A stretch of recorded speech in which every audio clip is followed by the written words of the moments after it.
servindo com excelência, servindo com excelência. Por que nós escolhemos esse tema para o mês de abril? Porque nós entendemos que o Senhor que nos salvou, Ele deseja, Ele espera que nós o servimos, mas servimos Ele com excelência, não de qualquer maneira.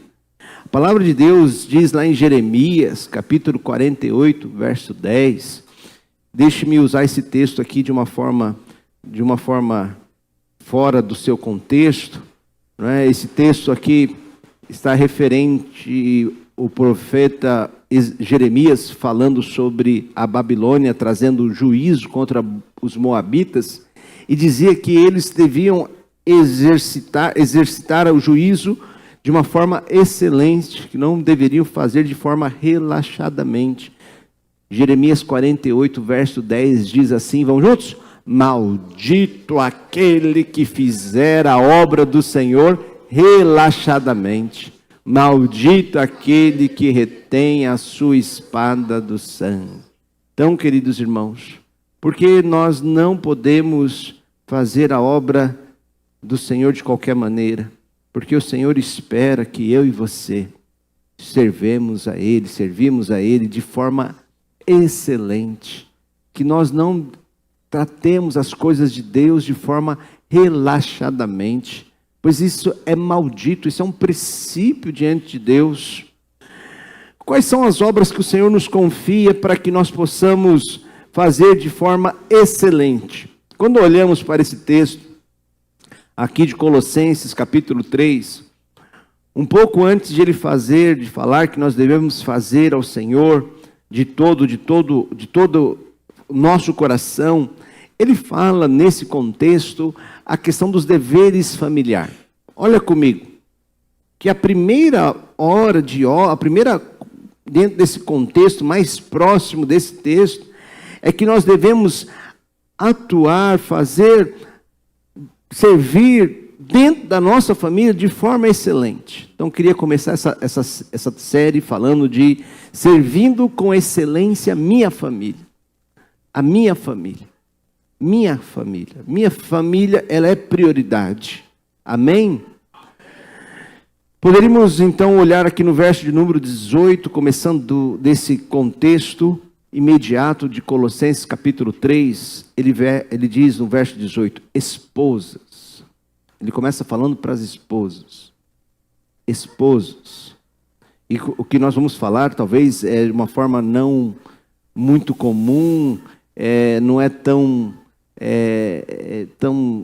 uma forma contracultural, talvez eu possa até ofender algumas pessoas do mundo nesse momento sobre esse texto que nós vamos ler agora, pode até ofender algumas pessoas do mundo com esse texto que nós vamos ler agora, mas preste atenção no que diz a palavra de Deus sobre mulheres. Ele diz assim, esposas, sede, submissas ao próprio marido, como convém no Senhor.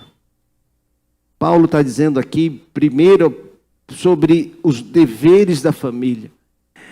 Mulheres, sirvam ao Senhor. Mulheres, sejam uma esposa excelente. Esposas excelentes. Poderíamos falar, talvez, da mulher virtuosa, lá de Provérbios, capítulo 31, que fala da mulher que sai ao trabalho, que consegue abençoar sua família. O seu marido, ele é bem visto na sociedade. Poderíamos falar desta mulher virtuosa que fala lá em Provérbios 31. Mas aqui Paulo trata de um assunto muito difícil para muitas mulheres. Principalmente nesse tempo que nós estamos vivendo, de inversão de valores, aonde o que mais nós ouvimos é meu corpo, minhas regras, eu dito a minha vida, sigo a minha vida conforme o meu querer e a minha vontade. Que em nome do Senhor Jesus, mulheres, homens também, que vocês possam conhecer a vontade de Deus sobre a sua vida a cada dia e desejar viver a vontade de Deus. porque sabemos que a nossa vontade humana, carnal, ela só traz muitas vezes brigas, discussões e um caminho de morte. Paulo então está dizendo, esposas, sede submissas. A submissão não quer dizer que a mulher é inferior ao marido. A mulher é da mesma espécie do homem, é um ser semelhante ao homem, sendo tanto capaz ou até melhor em algumas áreas que alguns homens, mas ao mesmo tempo é diferente em sua missão. Aqui submissão não está dizendo referente à capacidade da mulher. Entenda muito bem isso.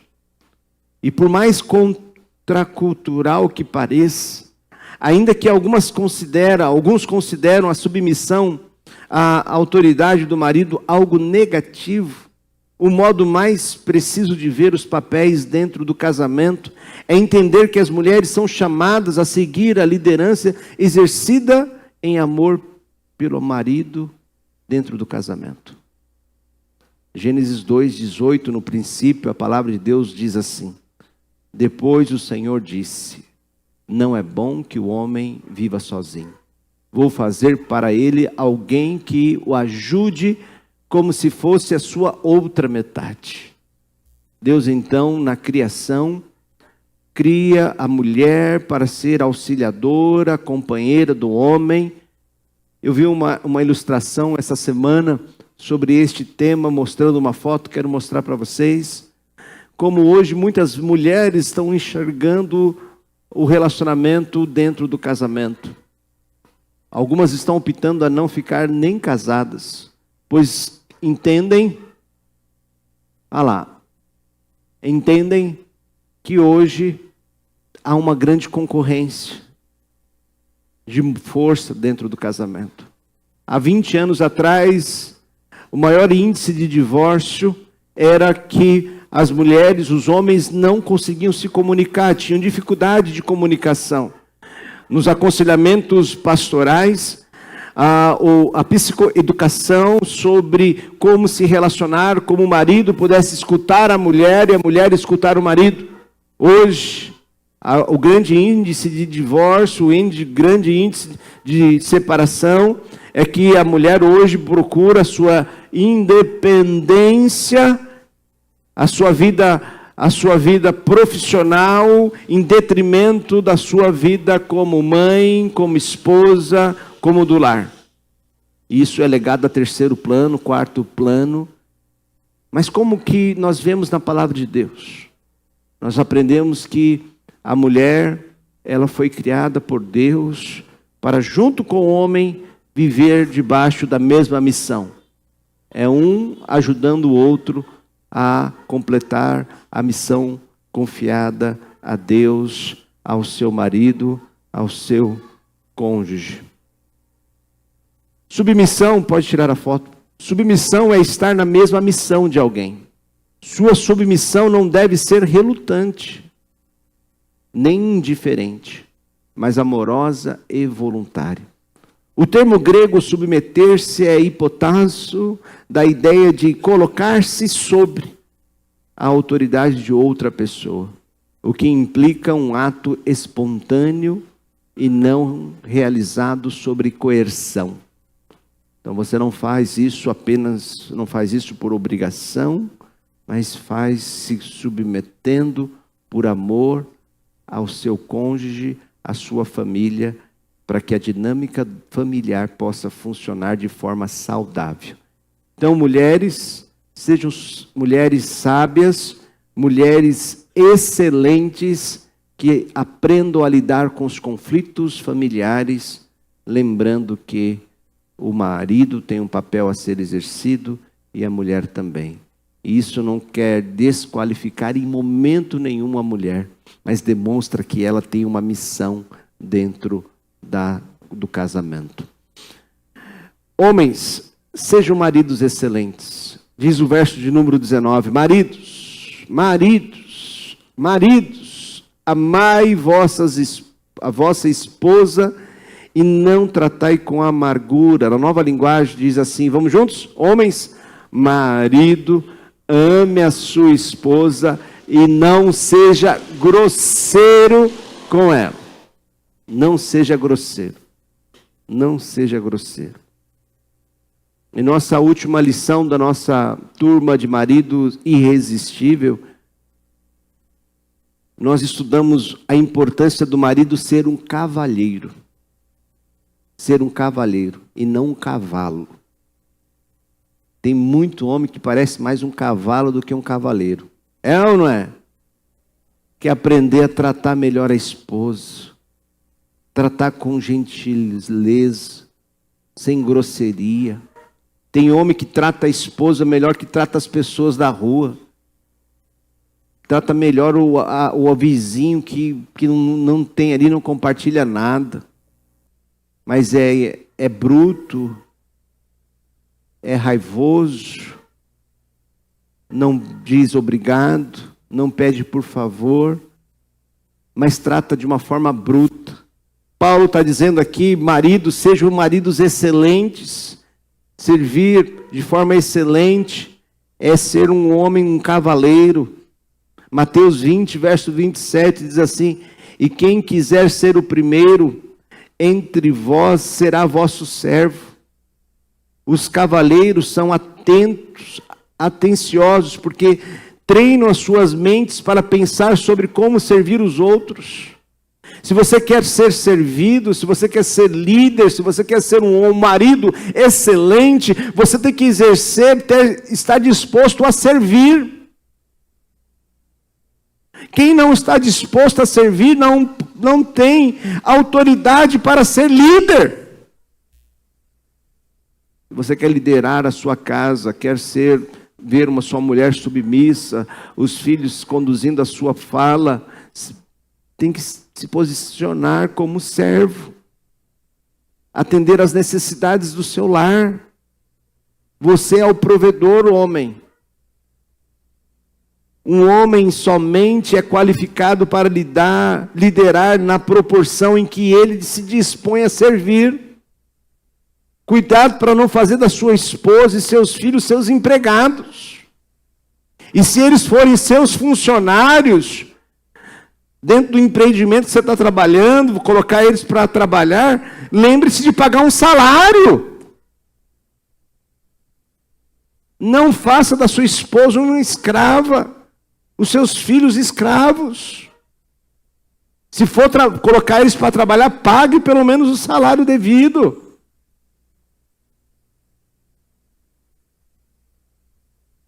Cuidado com as suas palavras. Os cavaleiros cuidam de sua aparência e conduta, ajustando a forma de se apresentar aos outros. Lembre-se que você é o embaixador de Cristo. Dentro de casa, cuidado, mantenha-se como referência, seja gentil, tenha boa higiene. Você é um cavaleiro e não um cavalo que fica fazendo sujeira em todo canto. Mas cuidado com as palavras. Provérbios 18, 21 diz assim: a morte e a vida estão no poder da língua. O que o bem utiliza, come do seu fruto.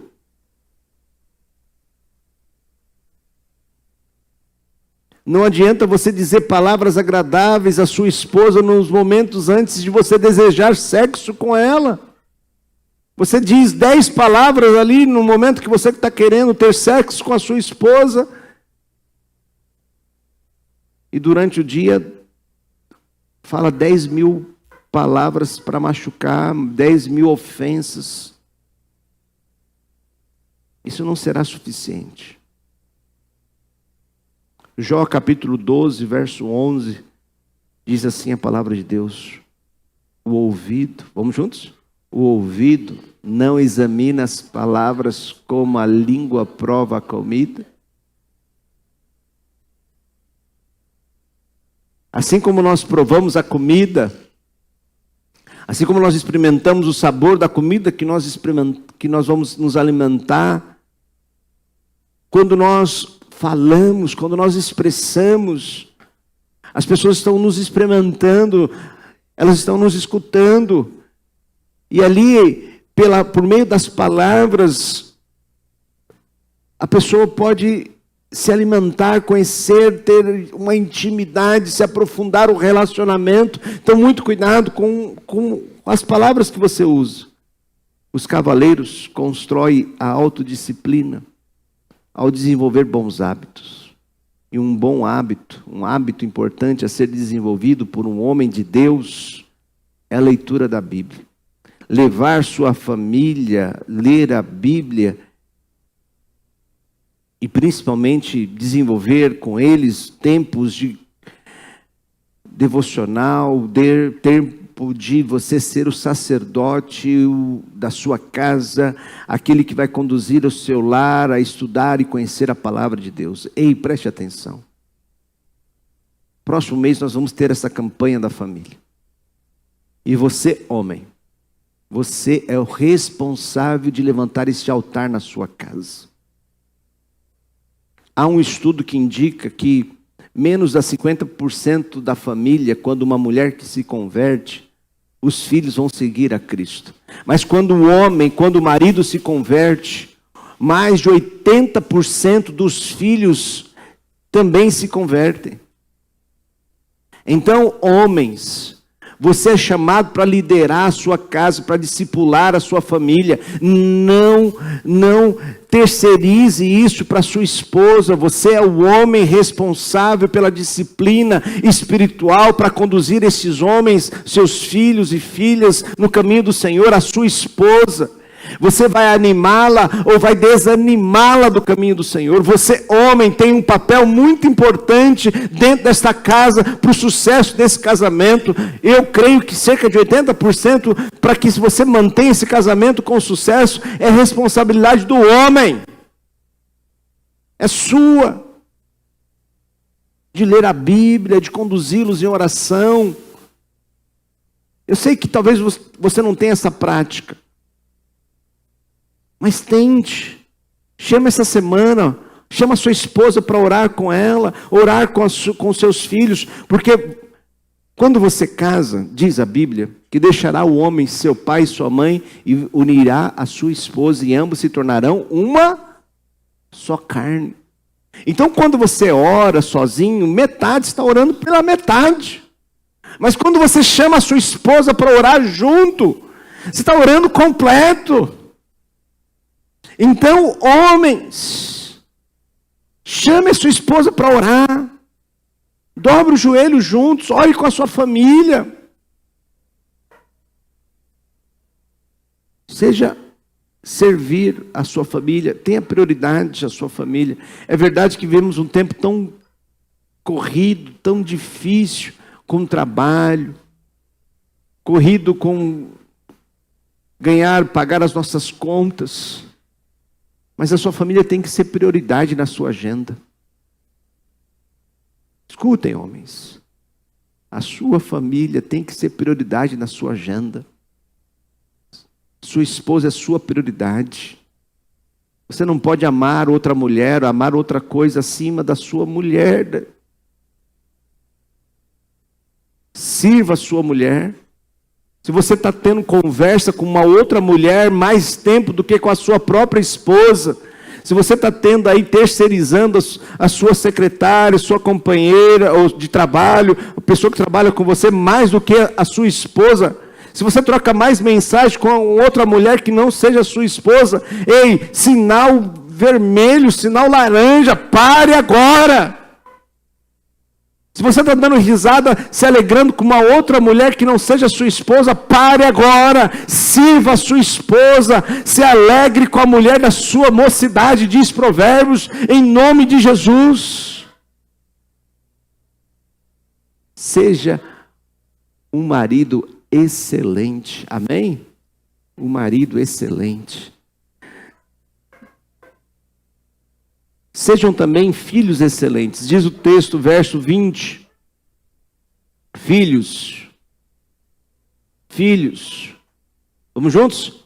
Filhos, o dever cristão de vocês é obedecer sempre ao seu pai e à sua mãe, porque Deus gosta disso. A obediência é uma das primeiras marcas de um filho excelente. A Bíblia promete bênção para quem honra e obedece aos pais. Efésios 6, verso 2 e 3, foi um dos primeiros versículos que eu fiz meus filhos decorarem. Diz assim, vamos juntos? Honra a teu pai e a tua mãe, que é o primeiro mandamento com promessa. Verso 3, para que te vá bem, sejas de longa vida sobre a terra.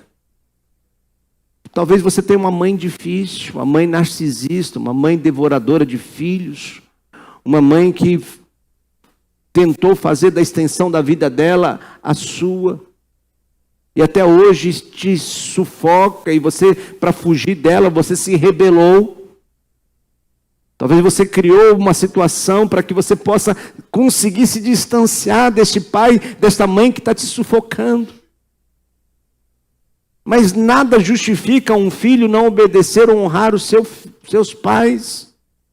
Você precisa crescer, amadurecer e respeitar os seus pais. E reconhecer que talvez tenha momentos, tenha palavras que precisam ser separadas, que você precisa aprender a lidar com elas. Por isso, procure um conselheiro, procure um pastor, procure os diáconos, mas não abandone os seus pais. Amém? Não abandone os seus pais. Deus nos chama para honrar os nossos pais.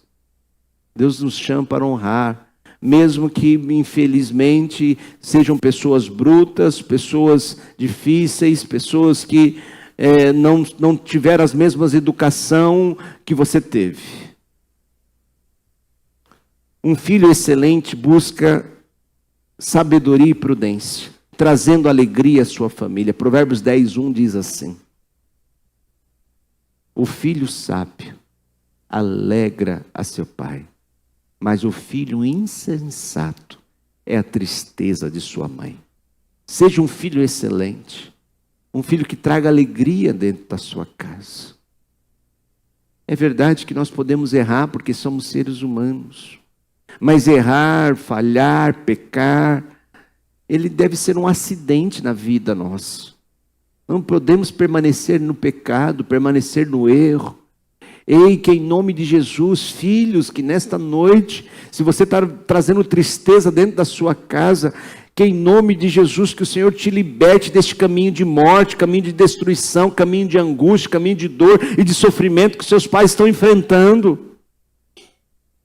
Talvez eu esteja falando para pais que aqui estão perdendo noites de sono, de angústia por causa dos seus filhos.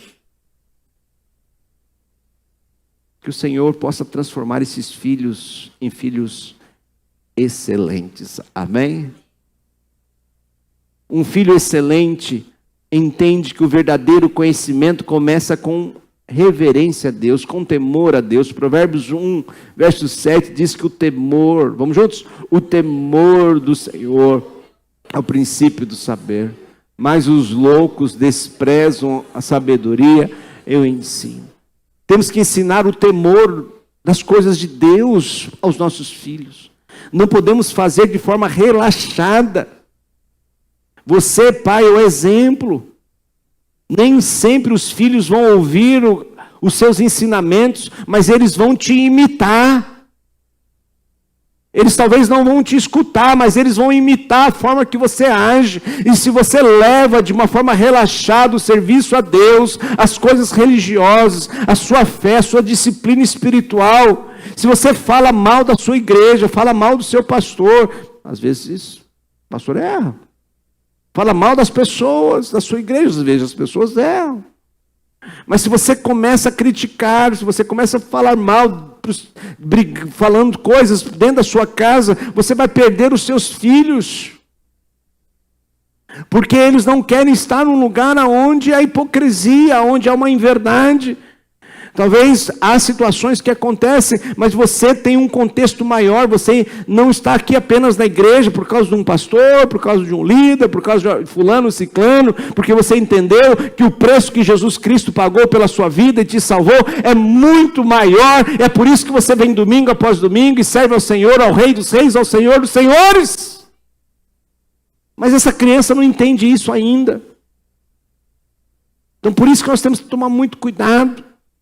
Os nossos filhos talvez não vão seguir aquilo que nós falamos, mas é bem provável que ele vai imitar as nossas ações, as nossas atitudes.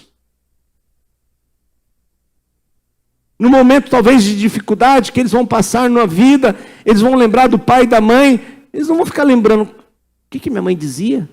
Eles vão pensar assim, o que a minha mãe fez num momento como esse? O que meu pai fez num momento como esse? Então leve a sério a sua vida cristã, leve a sério, seja um servo excelente, que este mês nós vamos estudar, vamos nos aprofundar, para que nós possamos ser um servo fiel ao nosso Deus, amém?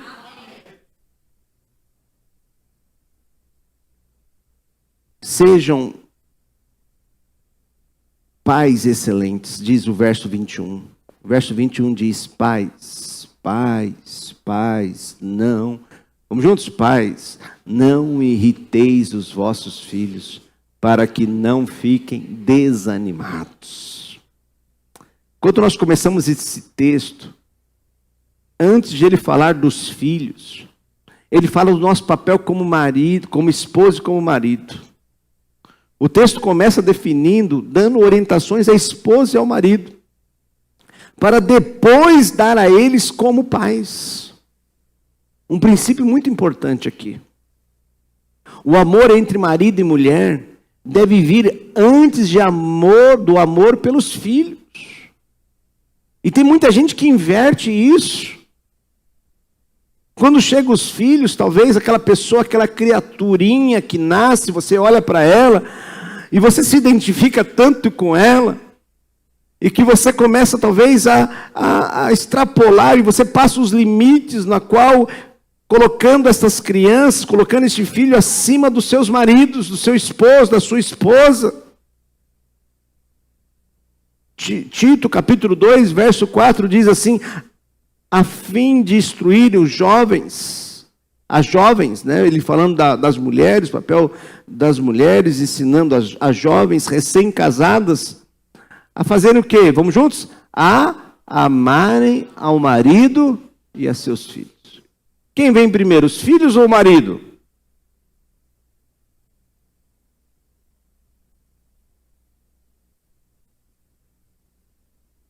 Colocar o amor ao marido em primeiro lugar é importante, pois permite que os pais apresentem aos filhos um modelo de relacionamento conjugal bíblico e saudável. Provérbios 14, 26 diz assim, no temor do Senhor tem um homem forte e amparo, e isto é refúgio para os seus filhos. Quando você tira a autoridade do seu marido sobre os seus filhos, colocando eles em primeiro lugar, você tira deles o referencial de masculinidade, você tira deles o referencial de pessoa, de cabeça, de pessoa que vai liderar. Se você é mulher, confrontar o seu marido, você na frente dos seus filhos, você tirar a autoridade dele, eles não vão encontrar refúgio no momento da adversidade. Porque o pai continua sendo pai. Mas se você fizer do seu marido um pai banana, um pai irresponsável, um pai que não pode ser seguido. Então, mulheres, homens, lembre-se, o amor um ao outro, ao cônjuge, deve vir primeiro. Deve vir primeiro. Por mais que este rostinho desta criança seja talvez mais agradável, mais bonitinho, mais bonitinha que o seu cônjuge, talvez você se identifica com a fofura, com a lindeza desta criança. Ou talvez o seu marido tenha amargado a sua vida, a sua esposa tenha amargado a sua vida, e vocês estão passando dificuldade. Não transfira, esse é um outro problema, não transfira. Eu ia usar uma palavra aqui que minha esposa não gosta. Deixa eu pensar como que eu falo. Não transfira a alegria que você deveria depositar no seu marido, na sua esposa, ao seu filho. Tem muita mulher que vai casar com um menino, com um filho, vai fazer dele o seu marido. Melhorou? Melhorou, né? Eu ia usar um termo psicanalítico que é a questão do gozo, né? Que aí ficaria meio complicado, as pessoas talvez não iam entender. Tem muita mãe que em vez de amar o seu marido, de encontrar prazer no seu marido, transfere de uma forma tão forte a esta criança, que acaba casando com essa criança. Não deixa esse rapaz arrumar uma namorada, nem uma namorada presta.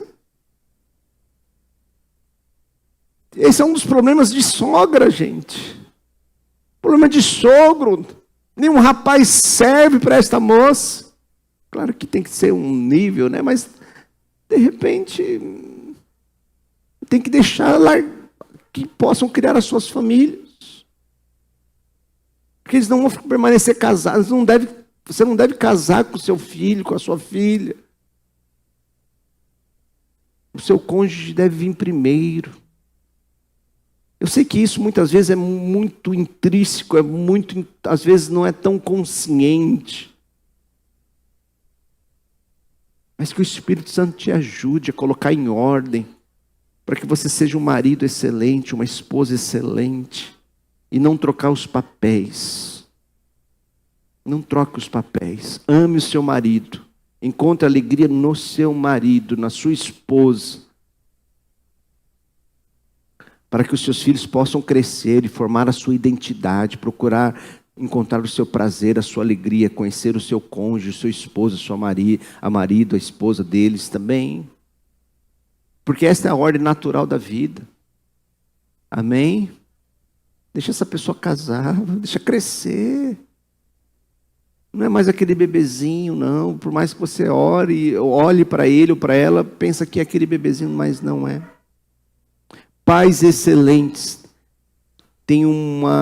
coloca o amor, ou melhor, pais excelentes têm uma vida espiritual ativa e ensinam os filhos a amar e seguir a Deus. Os filhos nem sempre ouvirão, mas eles sempre imitarão.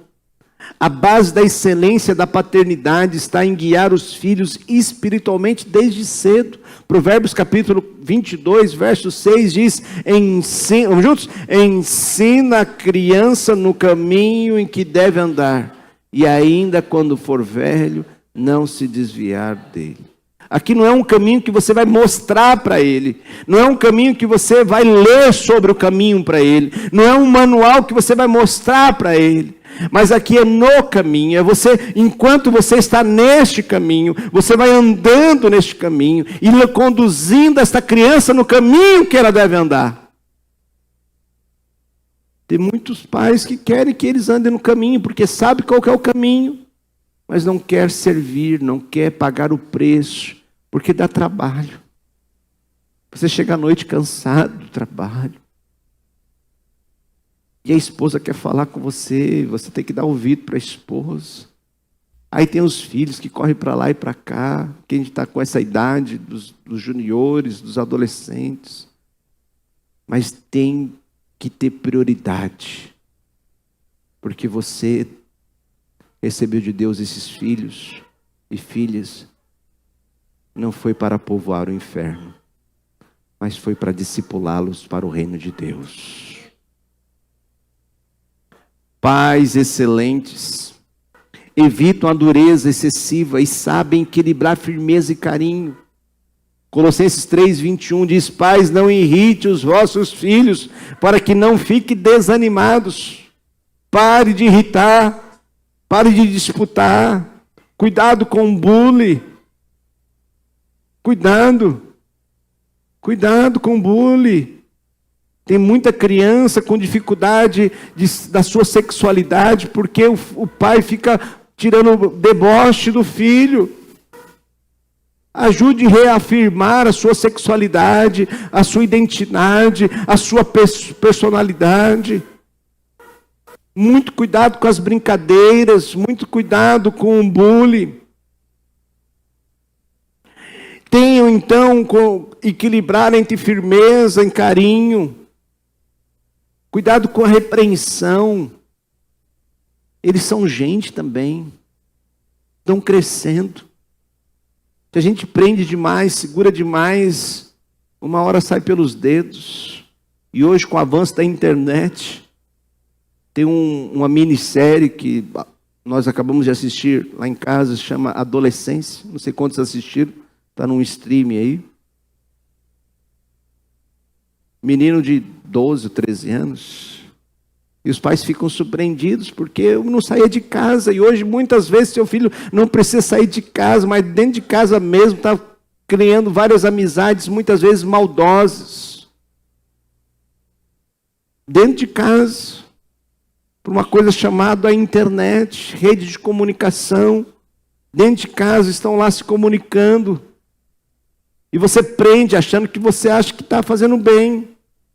Mas não tem supervisão, não sabe o que eles estão conversando na rede. Tem que se atualizar. Por mais que seja difícil para você saber por onde eles estão acessando, o que é o Instagram, o que é o Facebook. Acho que não usam mais Facebook, né? Facebook é para gente da minha idade. Não usam, né? É Instagram, é o Hate. Não, o Hate foi bloqueado, né? Tem outras redes que precisam ser acompanhadas. Quem tem influenciado seus filhos? Quem eles têm escutado? Você traz na igreja, nós tem um pastor que fala 30, 40 minutos aqui a palavra de Deus, quando é muito. Mas durante a semana eles estão lá com os influenciadores, ensinando a desrespeitar os professores, zombando da fé dos seus pais. Estão lá, há uma onda agora na escola que eles falam assim: eu não quero trabalhar CLT. Tem um influenciador aí que está influenciando as crianças, dizendo assim: trabalho CLT não presta. Não quero trabalhar CLT. Quero trabalhar de qualquer coisa, menos CLT. Tem um influenciador levando as crianças a entender dessa forma. Quem está influenciando os seus filhos?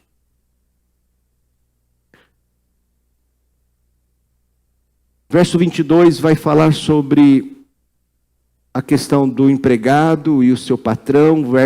Capítulo seguinte ele fala do patrão, sendo um patrão, um chefe excelente, mas sobre isso vamos deixar para uma outra hora. João 10:10 diz assim a palavra de Deus: o ladrão, vamos juntos? O ladrão vem somente para matar, equipe de louvor, e vim para que tenham vida e a tenham em abundância. Deus instituiu a família para ser um lugar excelente, para você nascer, crescer e aprender sobre ele. Mas assim como o ladrão tem entrado em muitas casas para roubar os seus bens, talvez uma TV, um carro, seu dinheiro, assim também o diabo tem entrado em muitas casas, ensinando a mentir, a roubar, e tem muitas famílias destruídas. Quantas famílias estão com suas prioridades nas coisas, nos seus ídolos, e deixam Deus em segundo ou terceiro ou em último lugar? Mateus 6:33 nos traz um alerta, o Senhor dizendo assim, vamos juntos? Buscai, pois, em primeiro lugar o seu reino e a sua justiça, e todas essas coisas vos serão acrescentadas. Os diáconos aqui para nos ajudar na ceia. Tenha o reino de Deus como prioridade. E como servir a Deus com excelência? Servindo a família. Deus instituiu a família na face da terra. O ministério é importante, amém? Mas o ministério começa dentro de casa. Eu só poderia ser pastor, só posso exercer o meu ministério com excelência como pastor, se eu exercer o meu papel como marido da Thalita, como meu papel de pai do Mateus e do Miguel, como meu papel de provedor dentro da minha casa. O ministério, ele é precedido pela nossa vida familiar. Porque Jesus, quando nos restaura, Ele começa a nos restaurar dentro da nossa casa. O nosso casamento, o nosso papel como filho, como filha. Que nesta noite, você possa voltar para Jesus e permitir que o Senhor restaure a sua casa, a sua família, o seu papel como filho, como filha, como marido, como esposo. Quando o foco da família está apenas no dinheiro, no status ou prazeres, e Deus, e não em Deus, os relacionamentos se enfraquecem. Você vai ser um bom marido quando você está de bem com Deus, porque quando você está bem com Deus, você recebe do Senhor a iluminação do Espírito Santo para você ser conduzido no caminho da bem-aventurança, amém? Quando você, esposa, está bem com Deus, o seu devocional, o seu relacionamento com o Senhor, talvez pode estar pegando fogo ali, pode estar tendo algumas dificuldades, alguns problemas, mas quando você está em paz com Deus, você vai responder com sabedoria. Filhos, quando você está em paz com Deus, por mais que talvez tenha briga, discussões dentro da sua casa, você sabe quem você é, você sabe quem te salvou, você sabe para onde você está indo. Pais, seus filhos não precisam de presentes, mas precisam de você presente na vida deles. Tem muitos pais querendo comprar presentes, mas não estando presente na vida dos filhos. Não é apenas um celular, não é apenas um videogame, não é apenas um tênis que o seu filho precisa, mas ele precisa da sua presença. E você acha que ele vai precisar até quando? Até quando os filhos precisam de um referencial de pai e de mãe? Até quando? Para sempre. Pode ter a idade que tenha. Você é referência. A felicidade e a alegria da vida não está em acumular os bens dessa terra, mas em encontrar a Jesus e seu reino. Pois haverá perdão para os seus pecados, haverá paz na sua alma e haverá propósito para a sua vida presente e futura. Mateus capítulo 13, 44 diz assim: o reino dos céus, vamos juntos? O reino dos céus é semelhante a um tesouro oculto no campo, o qual certo homem, tendo achado, escondeu, e transbordando de alegria, vai, vende tudo o que tem e compra aquele campo. Que nesta noite você encontre algo muito mais excelente do que dinheiro, do que bens. Eu não sei o que você veio buscar aqui, mas eu sei que Jesus é a solução para a sua vida. Ele vai trazer perdão, restauração.